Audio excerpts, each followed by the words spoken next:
istri saya, maaf, haidnya tidak lancar. Suatu waktu seperti biasa, ada bercak dikira haid, jadi tidak sholat. Ternyata kemudian istri hamil. Jadi yang waktu itu telah haid, apakah sholat tinggal itu diqadha? Diqadha. Biasanya normalnya berapa? 7 hari.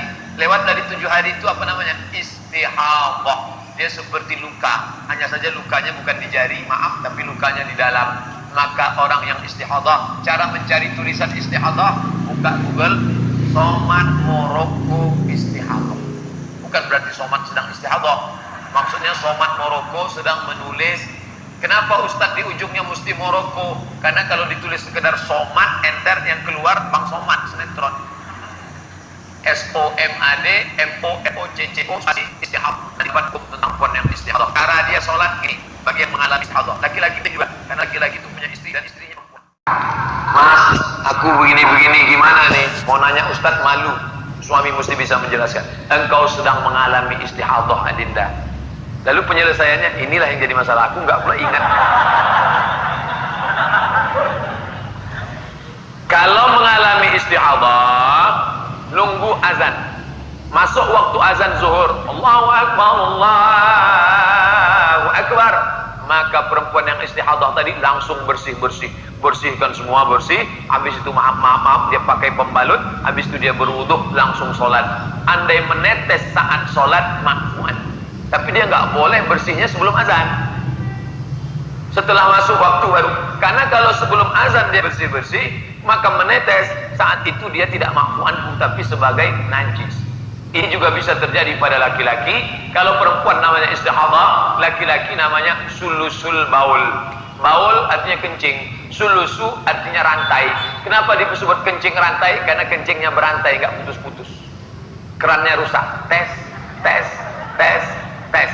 Maka kalau dia mengalami seperti itu, pertama dia mesti pijat, terapi, sembuh insyaallah.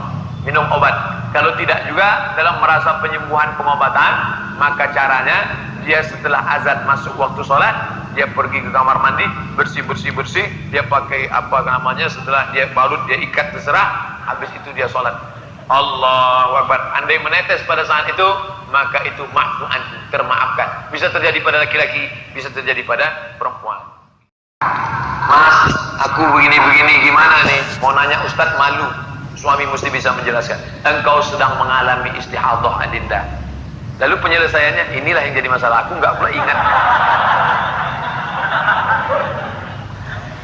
Kalau mengalami istihadhah, nunggu azan.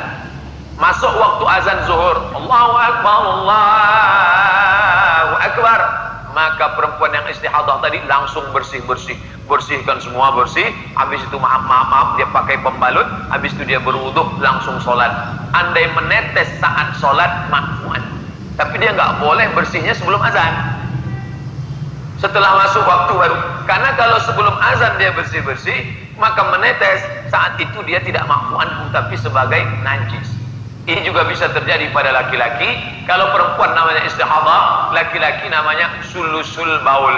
Baul artinya kencing, sulusu artinya rantai. Kenapa disebut kencing rantai? Karena kencingnya berantai, nggak putus-putus. Kerannya rusak. Tes, tes, tes, tes. Maka kalau dia mengalami seperti itu, pertama dia mesti pijat, terapi, sembuh insyaallah.